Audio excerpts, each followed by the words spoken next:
the work that we do in the Space Plasma Environment and Radio Science group involves studying the link between the Sun and the planet we live on, the Earth. And more importantly, it looks at studying the electrical connection, if you like, between the Sun and the Earth. Modern day communications are substantially based around space technology and satellite technology. So there are of the order of 1,000 satellites currently orbiting the Earth, which we rely on for television communications, radio communications, emergency services, disaster monitoring, advertising, navigation, military and security applications. So all of these technologies we rely on from a day-to-day basis, even if we don't think about it too much.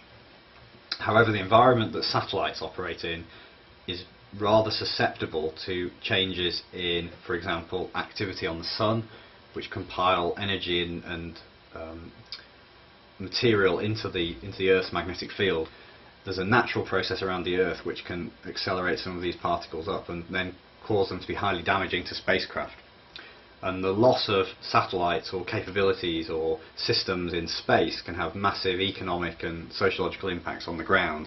And so here in the Department of Communication Systems we study the environment in which these satellites have to operate, how that environment can change, and possibly then looking forward to how we can forecast changes in the environment so we can make satellites better able to protect themselves or operate more safely and more reliably in future. I'm working in the area of digital signal processing and machine learning. In today's society, fast data and information exchange is of paramount importance, and what we look at in the Digital Signal Processing Research Group is how we can efficiently aggregate this data and solve problems like object detection, localization and decision making. The data can be noisy and there are uncertainties of different types, and what we do is look at how we can cope with these challenges in the most efficient way. The research that we do is useful for many applications, such as for autonomous intelligent transportation systems, human-machine interfaces and surveillance. Also, the processing methods we are developing here in InfoLab are useful for medical applications.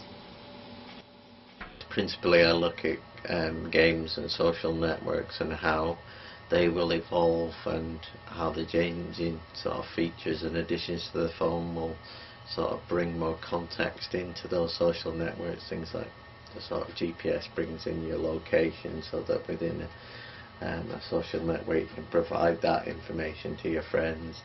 In the same way we've seen sort of the explosion with sort of camera phones giving people allowed to take a lot more photographs, share them with things like through Flickr.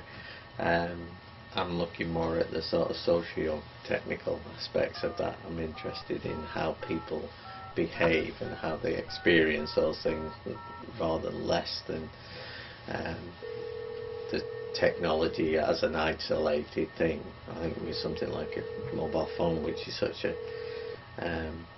consumer-oriented device, you can't really design things or create things if you don't consider the people that you are actually designing for and how they'll use it. I think a lot of stuff I work on people will see in the relatively near future, and I'm trying to open up those ideas to them and say, look, you already have this technology, this is coming, this is may well be what you'll be doing in the future, and how would you feel about that?